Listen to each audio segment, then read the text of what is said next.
faithfully delivering value, interpreting great books from around the world. Hello, this is Sally's Book Talk. Today, the book we're interpreting for you is called Greece, 300 Years. The author is British historian Roderick Beaton, former director of the Center for Hellenic Studies at King's College London. March 25th is Greek Independence Day. Every year on this day, Greece holds celebrations. In 2021, due to the COVID-19 pandemic, the Independence Day military parade and public processions were canceled. However, the Greek president and prime minister still ascended the Acropolis in Athens to preside over the flag-raising ceremony and deliver speeches. Heads of state from various countries, including German Chancellor Angela Merkel and U.S. President Joe Biden, also sent congratulatory messages. In Australia, the Sydney Opera House even specially hung a huge Greek flag for celebration. You might wonder, how many years since Greece's founding? 3,000, 2,000, or 1,000? None are correct. The answer is 200. Such an ancient civilization has only been established for a mere 200 years, even shorter than the United States. That's astonishing.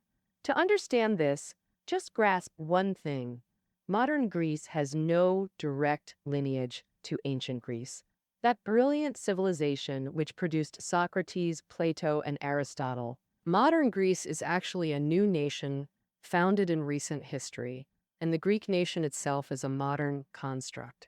So how exactly did this process unfold, and how is it connected to modern European history? Even more intriguing is how this brand new Greece views and understands ancient Greece. The book, Greece, 300 Years we're about to explore, will unveil modern Greece's origins and complex journey. I'll present it in 4 parts. First, rupture and remolding. The awakening of Greek national consciousness. Second part, revolution and shadow, the birth of the Greek kingdom. Third part, integration and crisis, from territorial expansion to fiscal Braccaby. Fourth part, war and debt, the inescapable shadow of great powers. All right, let's now begin with part 1, rupture and remolding, the awakening of Greek national consciousness. Today's Hellenic Republic is located in southeastern Europe at the southern tip of the Balkan Peninsula, covering about 131,000 square kilometers, comparable to China's Anhui province. The main ethnic group is Greek, speaking Greek, but this is actually a development emerging after the 18th century. Throughout the long river of history, the ancient inhabitants of Greece wouldn't use the term Greece to refer to their own land, nor would they identify themselves as Greeks. Over 2,000 years ago in ancient Greece, there were numerous city-states with no unified central government. City-states like Athens, Sparta, and Corinth governed themselves independently, engaging in trade while also competing for colonies. Of course, if a common enemy threatened, they would cooperate. From 499 BCE to 449 BCE, the Persian Empire invaded ancient Greece multiple times, and the city-states united to defend their independence and freedom. But in no time, the 2 most powerful city-states, Athens and Sparta, erupted into war, which quickly engulfed the entire ancient Greek world, dividing into hostile factions. The factions became increasingly bitter enemies, and to win, they even sought help from their arch-enemy, the Persian Empire. In such circumstances, neither Athenians nor Spartans saw each other as countrymen. The notion that everyone was Greek didn't exist. In fact, the terms Greece and Greeks originate from Latin, used by Romans to refer to this region and its inhabitants. By the 2nd century BCE, Romans had conquered most of modern-day Greece, and the term Greek became increasingly common. But this was always a one-sided term from the Romans. The locals didn't acknowledge it. So what did they call themselves? Since they were Roman citizens, naturally they called themselves Romans. As for Greeks, it was used to refer to another group, pagans. It turned out that in the later Roman Empire, most local Greeks converted to Christianity, and those who didn't were called Greeks. So if you traveled back to that era and called local Christians Greeks, they would get angry. You had to call them Romans to make them happy. And several major events, starting from the 4th century, further deepened the locals' conviction. In 395 CE, the Roman Empire split into Eastern and Western empires, with the Greek region belonging to the Eastern Roman Empire, also known as the Byzantine Empire. And then in 476 CE, the Western Roman Empire fell, and the Byzantine Empire became the sole heir of the Roman Empire. And since Greece was its core region, the locals increasingly identified themselves as Romans. By the 11th century, Christianity split into Catholicism and Orthodoxy, with Byzantium adhering to Orthodoxy. Eastern signifies Byzantium's location. In the east of Western Europe, it signifies orthodoxy and authenticity, meaning, I am the Orthodox Christian. They not only see themselves as heirs to the Roman Empire, but also as heirs to Orthodox Christianity. They've fully identified as Romans, and even their everyday Greek language was called Roman language. As for the glorious ancient Greek civilization, it had long been forgotten by people. In 1453, the Ottoman Empire conquered the Byzantine Empire and renamed its capital, Constantinople, to Istanbul. Greece and most of the Balkan Peninsula were incorporated into the Ottoman Empire. The Ottoman Empire practiced Islam, and a large number of Muslims migrated to the Balkan Peninsula. However, the empire didn't force natives to convert, and with lenient rule, local Greeks maintained their Orthodox faith. Greece avoided warfare, preserving Byzantine culture and arts, and had many intellectual elites valued by rulers, who entered the Ottoman court to serve the Sultan. As a result, for a long time, Greek was popular among the Ottoman upper class. Until the late 18th century, the ancestors of today's Greeks didn't consider themselves Greek. Their self-identification was as Orthodox Christian Romans and Ottoman subjects, loyal to the Ottoman Empire, corroborated by travelogues from contemporary Western Europeans. Travelers from Britain, France, Germany, and others, after visiting Greece, unanimously noted that Greeks served Ottoman rulers subserviently, full of servility, vastly differing from the Athenians and Spartans depicted in ancient texts. They couldn't help but question whether these people were still descendants of ancient Greece. However, with the great changes in Europe at the end of the 18th century, Greece's situation also began to change. In 1789, the French Revolution broke out. The French abolished the monarchy and established a republic, provoking a backlash from conservative forces. Britain, Austria, Prussia, and others formed the anti-French coalition, engaging in fierce struggles with France across Europe, and Greece was drawn into it. In June 1797, Napoleon ordered French troops to land on the Ionian Islands off Greece's western coast. These islands are located in the central Mediterranean, effectively containing British activities in the Mediterranean, and are strategically important. At the outset of the occupation, the French raised the banner of liberty, equality, and fraternity, declaring they would liberate the Greek people from Ottoman enslavement. And the French weren't just paying lip service. They divided the Ionian Islands into 3 provinces, established administrative institutions, and governed in a republican manner. Now, unfortunately, before the French could consolidate their position, they were driven out by the anti-French coalition. Afterward, control of the Ionian Islands shifted between Russia and Britain, eventually accepting British protection as the United States of the Ionian Islands. Though French ambitions failed, revolutionary ideas had reached Greece, awakening national consciousness among some, represented by Yelisinlis and Koreas. First, Velisinlis, originally a Greek merchant, inspired by the French Revolution, translated the French Constitution and conceived the idea of transforming the Ottoman Empire into a Greek republic based on it. And so, this was the first historical significance of Greece as a nation's name. According to Velisinlis's vision, The Greek Republic's territory would resemble the Ottoman Empire, encompassing present-day Greece, Turkey, and most of the Balkans. National sovereignty would belong to all people within its borders, including Greeks, Turks, Bulgarians, Albanians, and others. Of course, Volitionalists defined Greek broadly. Anyone speaking Greek and identifying with Greece could become Greek. Considering Greek was already widespread throughout the Ottoman Empire, this inevitably included other ethnic groups within the Greek category. To this, Koreas, another key figure in shaping Greek national consciousness, held a different view. Koreas resided in Paris for years as a merchant and had first-hand understanding of the French Revolution.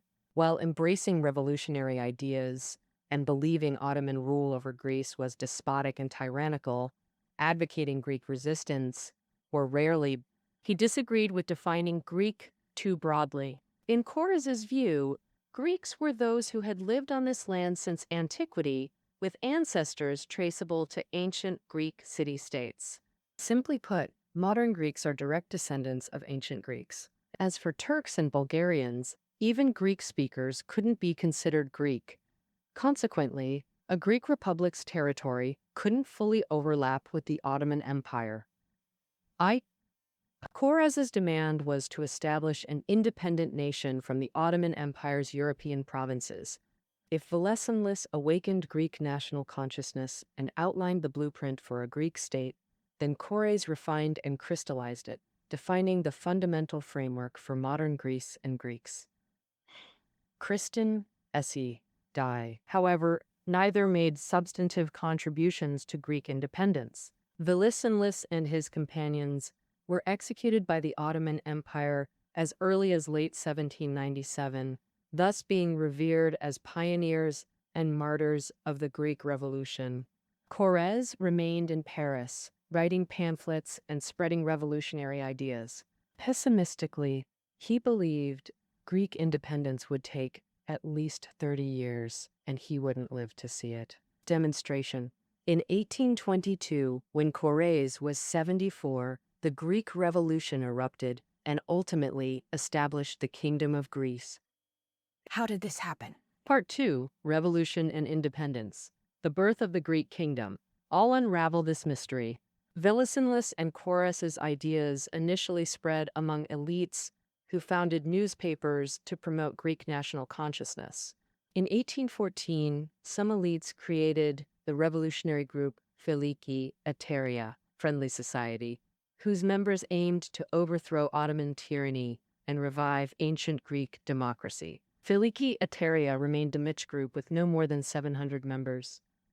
The concept of Greek was only embraced by a few intellectual elites. Most peasants, fishermen, and merchants in Greek regions felt no connection.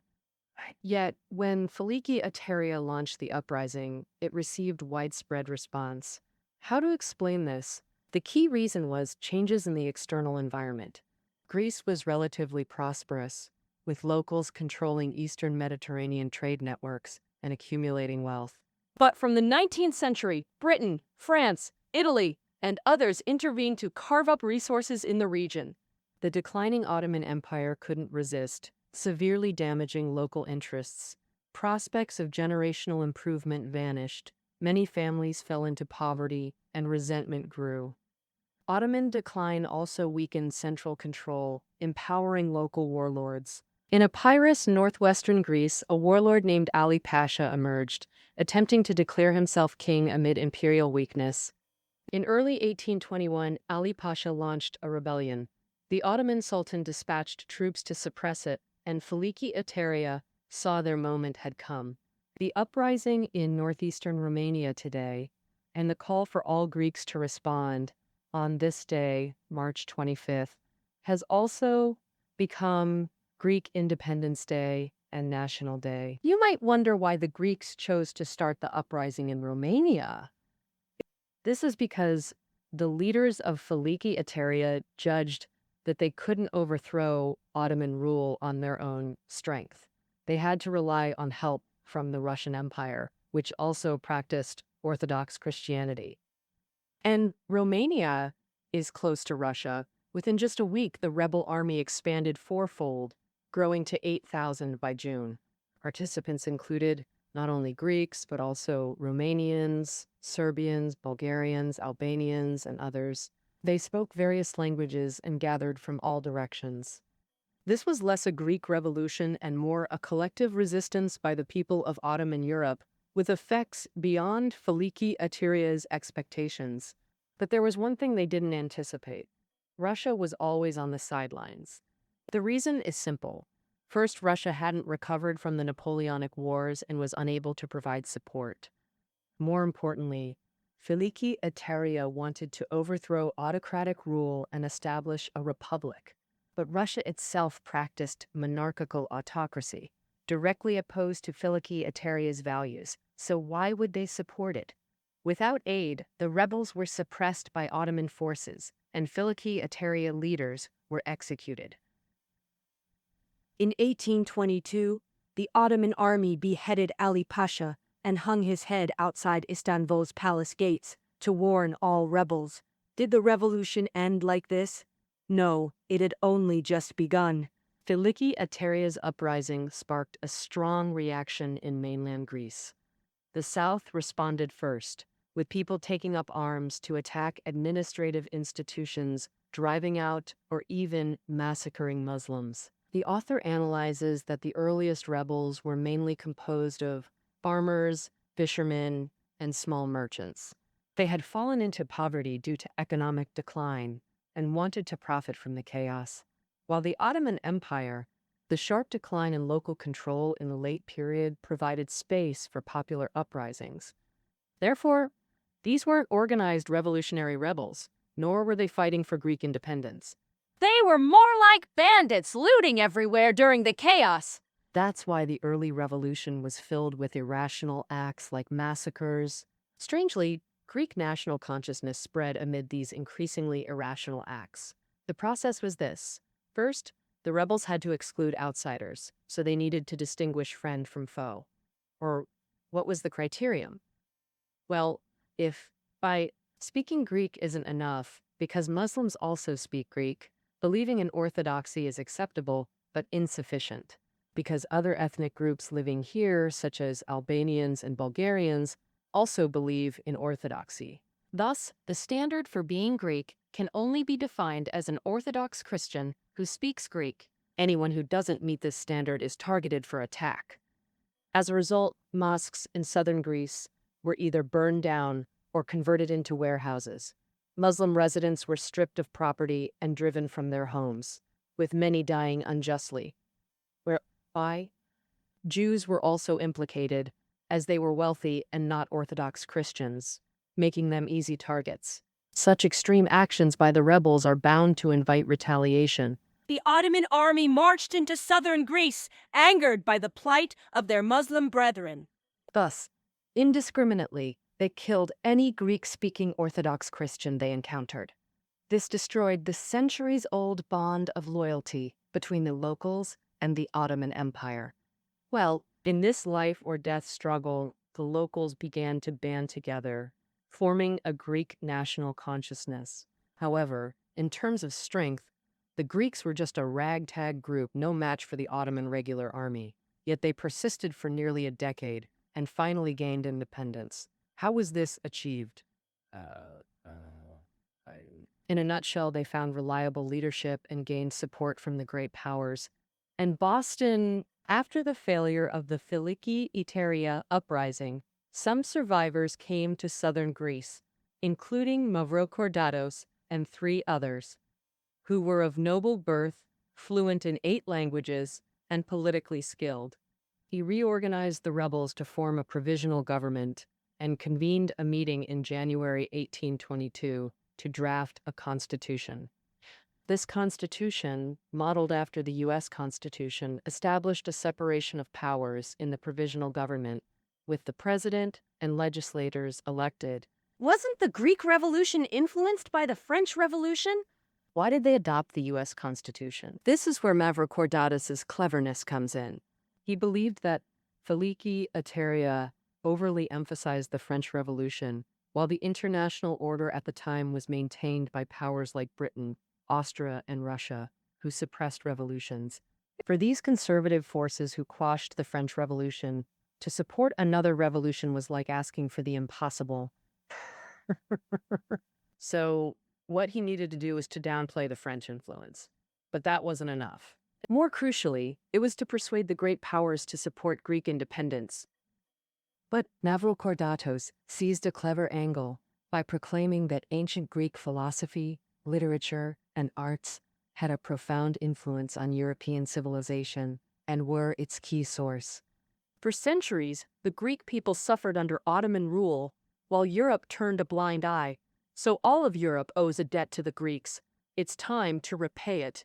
So Greek revolutionaries appealed to Europe. Greece is Europe's mother, the lamp that illuminates you. Weapons, funds, suggestions, send them continuously. This rhetoric proved immensely effective, becoming the most influential slogan of the Greek Revolution. And a wave of Philhellenism swept Europe. British philosopher Jeremy Bentham publicly supported the revolution and advised on political systems. Callan, the great poet Shelley, wrote the epic Hellas, with the line, "We are all Greeks," resounding across Europe. Another great British poet, Lord Byron, personally joined the revolution. When Byron died of illness in 1824, it inspired many British nobles to fight for the revolutionary government. Oh! The French weren't far behind. Painter Delacroix created the massacre at Chios, exposing Ottoman atrocities on the Greek island to the world, shocking Europe. Veterans of the Napoleonic Wars, driven by outrage, rushed to Greece, leading to British and French commanders jointly leading Greek forces. Over 1,200 international volunteers joined Greece, about one-third perished. European public opinion surged, funding guns and warships. The London Stock Exchange raised funds from individual investors to loan to the provisional government. The revolution became Europe-wide resistance against the Ottomans. The great powers could no longer ignore it. First, Britain, France, and Russia formed a joint fleet that devastated the Ottomans. Then, French and Russian armies attacked on land. The Ottomans suffered consecutive defeats, with Istanbul itself threatened, forcing the Sultan to negotiate and accept Greek independence. In February 1830, Britain, France, and Russia signed the London Protocol, granting Greece sovereign status. Greece finally gained independence. But why did the powers only consult among themselves without asking the Greeks? This hid deep calculation. The powers feared unchecked Greek revolution would inspire Ottoman provinces to seek independence, disrupting international order and sparking revolutions in Western Europe. If revolutionaries everywhere demanded monarchy's abolition, how could it be contained? Thus, the urgent task was achieving the revolution's goal, independent statehood, to control the situation and halt revolutionary ideas from spreading. Of course, the republican system of the Greek provisional government couldn't continue. The great powers selected a monarchy for the new Greece and appointed a king. Otto I, the second son of the King of Bavaria and Germany, was chosen for a simple reason: he had no ties to Britain, France, or Russia, ensuring neutrality and broad acceptance. As for whether the Greeks accepted him, the powers weren't interested in considering it. In winter 1832, 17-year-old Otto I arrived in Greece and ascended the throne, formally establishing the Kingdom of Greece. After over a decade of revolution, promising to escape tyranny for a republic, the Greeks got a monarchy without a constitution or parliament, with a foreign king. Would such a nation fare well? Part 3, Integration and Crisis. From territorial expansion to fiscal bankruptcy, I'll recount its tumultuous journey. Otto, I knew he lacked popular support in Greece and, being young, inevitably lacked prestige. So he brought several advisors and 3,000 personal guards from Bavaria for protection. These individuals held key government positions and wielded significant influence. Thus, as the author notes, Greece under Otto's rule resembled a Bavarian colony more than a sovereign state. Naturally, Otto I also wanted to build this new nation well. He believed the urgent task was strengthening Greek national consciousness. To achieve this, he did three things. First, rebuild Athens to foster national identity. Athens was ancient Greece's greatest city-state, where its three great thinkers, Socrates, Plato, and Aristotle, rose to fame. Europeans regard it as the cradle of classical civilization. In 1833, Otto I declared Athens the capital. The problem was that during the war, Athens had been besieged and looted by both Ottoman and Greek forces, leaving it in ruins. To serve as the capital, it needed rebuilding. The renowned Bavarian architect Leo von Klenze was entrusted with this major task. After thorough study, Klenze concluded that ancient Greek ruins throughout Athens, like the Parthenon and Temple of Athena, should be preserved and restored. Simultaneously, he designed new buildings: a palace, church, theater, observatory, library, and museum. These structures matched the style of ancient ruins, evoking a sense of returning to classical Greece. Klenze aimed to reawaken memories of ancient Greek civilization, instilling spontaneous pride and identity in being Greek. This move worked well, especially winning the favor of the Greek elite. Next, the second thing, promoting Greek language education. In 1834, Greece enacted a law implementing 7-year compulsory education. Students would learn Greek history and culture from a young age to cultivate patriotic sentiments. The law also stipulated that students must read and write according to ancient Greek grammatical rules.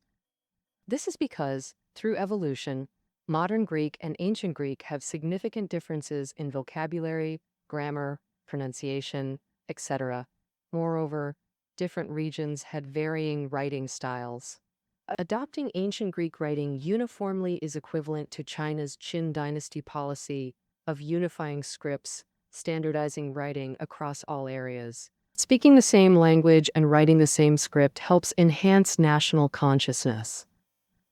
However, the implementation of compulsory education in Greece was ineffective. By the early 20th century, the illiteracy rate was still as high as 60%. Therefore, the effectiveness of this measure shouldn't be overestimated.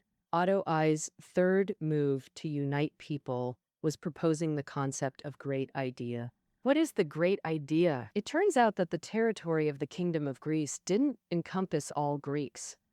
About 2.5 million Greeks were distributed in Ottoman territories and its European provinces, such as Crete and Cyprus, which were predominantly Greek but still under Ottoman rule, while the Ionian Islands were managed by the British. The Greek elite were dissatisfied with this. Otto I catered to their wishes by promoting the great idea, essentially aiming to incorporate all lands inhabited by Greeks into Greek territory. But this wasn't up to the Greeks. It depended on the attitude of the European powers.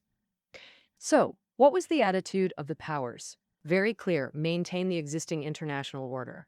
Greece, don't stir up trouble. Thus, during Otto I's 30-year reign, the great idea remained only on paper, and his shortcomings became increasingly apparent. Facing this king, imposed by the powers, the Greeks always harbored resentment. In 1843, the Greek elite staged a coup, deporting all Bavarians who held high positions back to their country. Immediately afterward, the first parliament was convened, drafting a constitution. Otto I was forced to swear an oath to the constitution, promising that his power would be constrained by the parliament.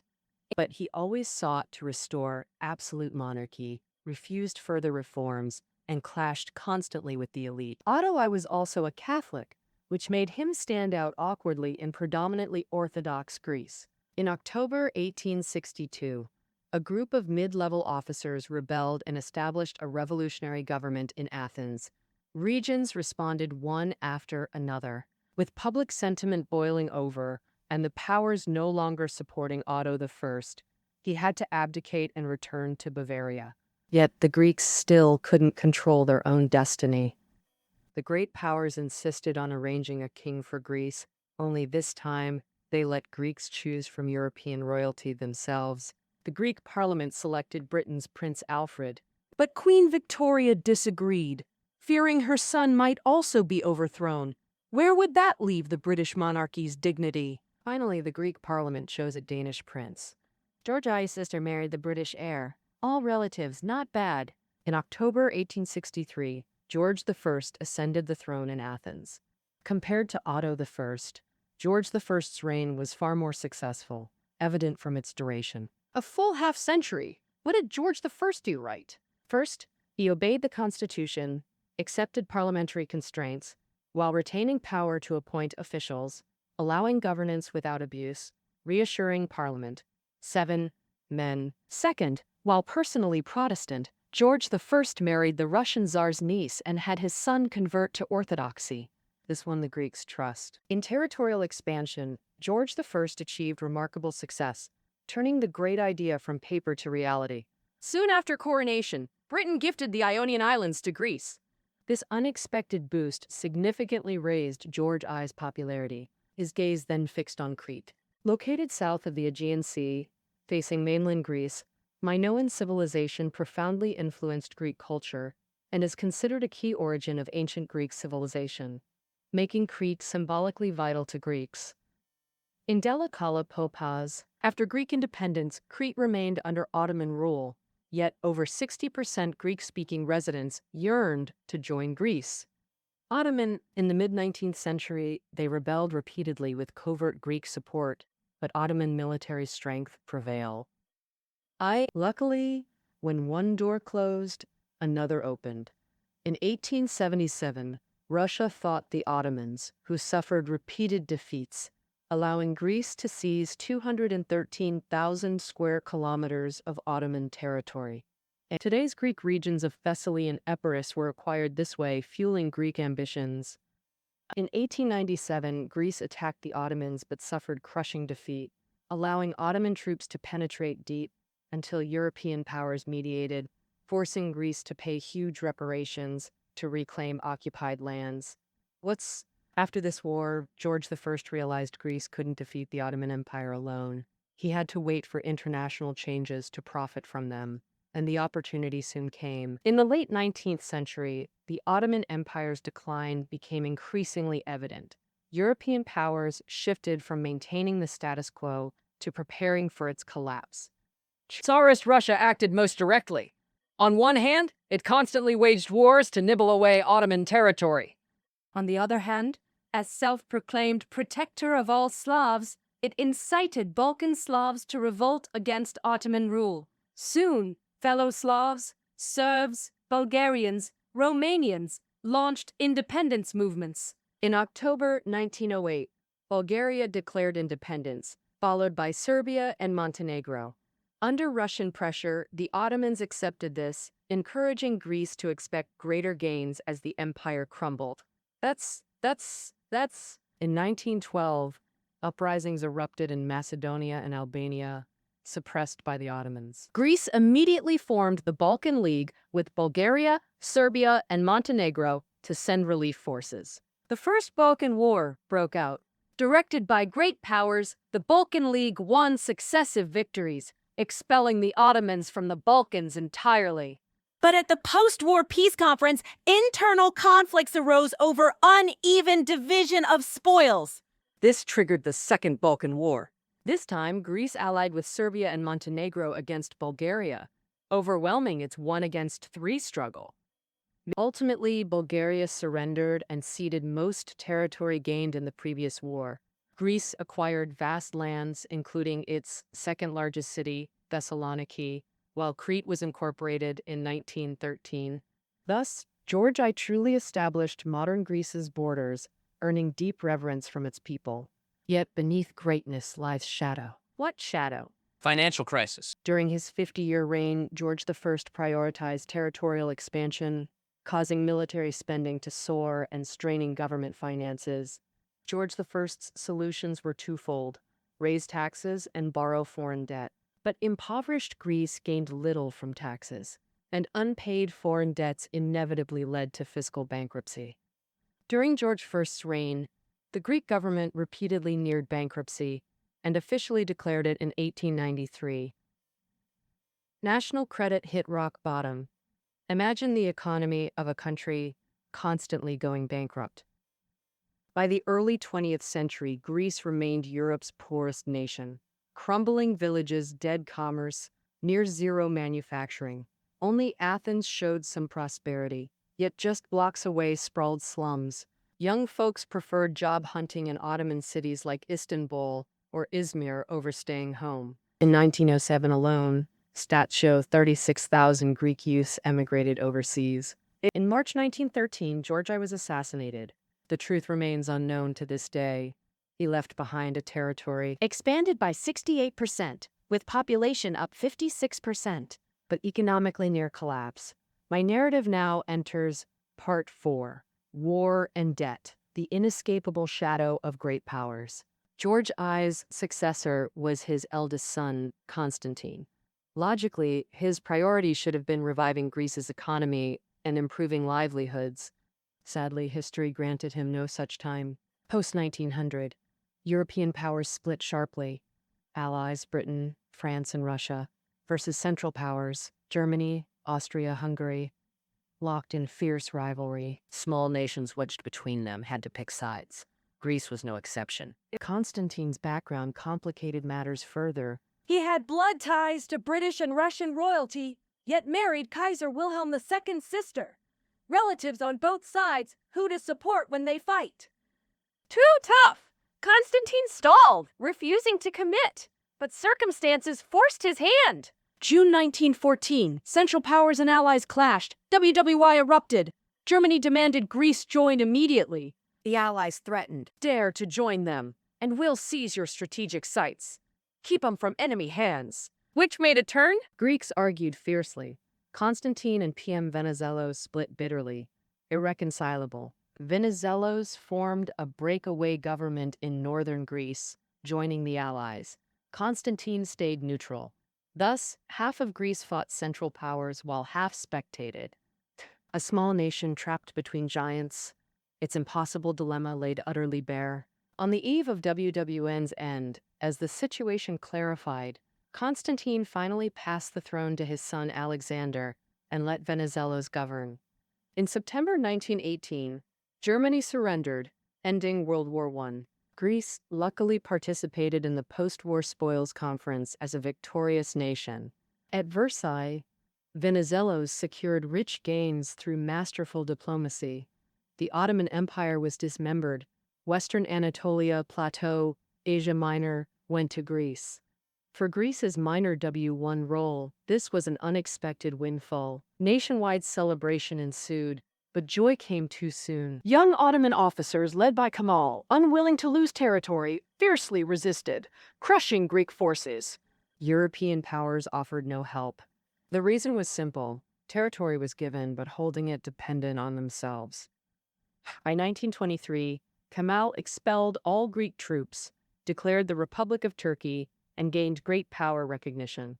Greek expansion ended. Thus, it drew to a close. Fortunately for Greeks, with seasoned statesman Venizelos, domestic stability gradually returned and livelihoods improved.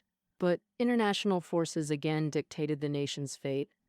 In October 1929, the financial storm triggered by Wall Street's crash swept globally. Greece wasn't spared. The recovering economy was devastated. Factories closed, shops shuttered, mass unemployment soared, inflation spiked. Unable to repay foreign debts, Greece declared bankruptcy, its second in history. Venizelos stepped down gloomily and soon died. Without its backbone, Greece plunged into chaos with frequent coups. Worse was yet to come. In September 1939, Germany blitzed Poland. World War II erupted. Greece was again caught in great power strife, facing the side-choosing dilemma. Prime Minister Metaxas lamented in his diary, "Choose Germany, we become German slaves. Choose Britain, we become British slaves." No choice brought good outcomes. How despairing. Ultimately, the choice was made, for Greeks, by Italy's dictator. Mussolini had long craved conquering Greece. After war broke out, he eagerly issued an ultimatum: open borders for free Italian troop passage. Metaxas's reply was just one word: no. This day, October 28, 1941, later became a national day, so Greece has two national days. March 25th commemorates Greek independence from the Ottoman Empire, while October 28th honors Greeks' unwavering resolve against fascism. Crius. In November, Italian forces invaded Greece. Soldiers and civilians united in fierce resistance. But when Nazi Germany joined, everything changed. The battle-hardened German troops, having swept through Europe, overwhelmed Greek defenses. By April 1942, German troops marched into Athens. The Greek king fled to Egypt and established a government in exile. Nazi occupation lasted 2.5 years. Germans held strategic points while puppet regimes ruled elsewhere, allowing resistance groups to emerge. The Greek Communist Party notably formed the Greek People's Liberation Army, waging guerrilla warfare in mountains and villages, fascism's weak spots. They established bases and grew steadily, as Germany suffered defeats across European battlefields. By October 1944, German forces fully withdrew from Greece. The communists counterattacked, reclaiming 90% of territory. National liberation seemed imminent. Then a new problem emerged. The communists established a government and National Liberation Front in liberated zones, while the Greek government in exile remained in Egypt. Two governments. What now? Objectively, the communist-led front held overwhelming advantages, frontline experience against fascists, and stronger popular support. Yet, after years of civil war, the exiled government won. How did this happen? This leads to the great power struggle behind both sides. Before Germany's defeat, Churchill and Stalin negotiated post-war Balkan arrangements. Churchill proposed 90% Soviet control in Romania, 75% in Bulgaria, in exchange 90% Anglo-American control in Greece, and Yugoslavia split equally. Churchill scribbled this on paper. Stalin ticked it off. The percentages agreement. Small nations' fates decided as great power leaders chatted. With 90% control assured, Britain boldly escorted the exiled government home. The communists, naturally, refused to yield. Churchill ordered British troops to take control of Greece, sparking a civil war that lasted nearly 5 years and claimed about 200,000 lives.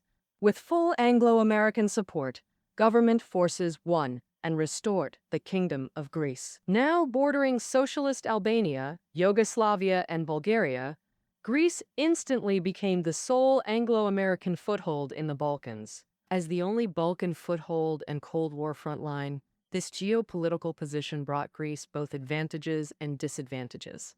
First, the upside: U.S. support. Post-war, the U.S. launched the Marshall Plan to rebuild Europe. Greece received $1 billion. This was a windfall. Greece finally had funds for infrastructure, industrial development, and shipbuilding, key investment areas. By the 1950s, Greek shipping magnates like Onassis emerged. He later married JFK's widow, Jackie. Stats show 6.5% annual GDP growth from 1950 to 1973, tops in Southeast Europe. Living standards soared. Many owned TVs and cars beyond basic needs. Now the downside: extreme dependence on the U.S. and Europe. Greece's boom relied on American aid and Europe's broader recovery. It was largely carried by trends, not self-driven strength. Thus, Greece's economic potential was limited, and financial control led to ideological control. As a Cold War frontline, the West used Greece as an ideological battleground against the USSR, aggressively promoting anti-communism. Especially in the military, officers feared communism, often overreacting. The prime example: the 1967 military coup. After nearly 20 peaceful years, social stability allowed leftist forces to rise. Signs indicated the center-left EDA party would gain significant votes, potentially forming a coalition government. The anti-Soviet, anti-communist military immediately panicked. In April 1967, the military staged a coup. The king fled, and soldiers established a junta. But this farce lasted only 7 years, and Turkey became the junta's downfall. That role fell to Turkey. The junta was unpopular, even opposed by the U.S. I held up Greece as a democratic model against the Soviets, and now you install a military dictatorship! Slap in my face! To divert attention, the junta targeted Cyprus, an eastern Mediterranean island colonized by Britain until its 1960 independence. With 80% Greek descent population wanting union with Greece, Greece naturally welcomed. But Cyprus lies close to southern Turkey. If annexed by Greece, wouldn't that place a Greek outpost at its old rival's doorstep? Thus Turkey firmly opposed, shelving the matter. Now the junta revived it to stir nationalist sentiment and boost legitimacy. Turkey's response? Occupy northern Cyprus. Let's see you handle that. At the critical moment, the junta chickened out, unprepared. With no Anglo-American support, war was impossible. The crisis humiliated the junta, exposing its paper tiger nature. What could they do but slink away in disgrace? The Greeks also rejected restoring monarchy. A December 1974 referendum saw 70% support a republic. The Hellenic Republic was born, and fortune followed. In 1981, Greece became the European Economic Community's 10th member. As the chorus member, it received massive preferential policies and aid. When the EEC became the EU in 1992, developed nations funneled huge funds to Greece, reaping rich rewards. Joining the Eurozone in 2002 skyrocketed living standards. Stats show 33.6% per capita income growth, 1997 to 2007, entering developed nation status. But good times always end. The 2008 U.S. financial crisis engulfed the globe. By early 2010, Greece declared inability to repay foreign debt, teetering on bankruptcy. Greece's only comfort. Italy, Spain, Portugal, and Ireland also buckled. A debt crisis sweeping the EU. EU emergency aid eased tensions, but the damage was irreversible. According to statistics, Greece's GDP shrunk by a quarter. National income dropped by a quarter. The average unemployment rate hit 25%, and youth unemployment reached a record high of 60%. Currently, Greece has somewhat recovered, and the economy is starting to grow slowly, but it can't be said that it's fully out of the crisis.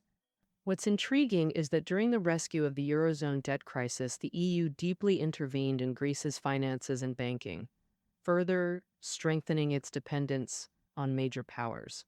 This seems like the curse of modern Greece. From its initial independence and founding, to becoming an object of contention among great powers in the two world wars, to serving as a frontline state in the US-Soviet rivalry during the Cold War, shadows have always loomed over this ancient yet young nation. All right, that concludes the story of Greece's 300 years. Listening notes are below the audio. See you next time.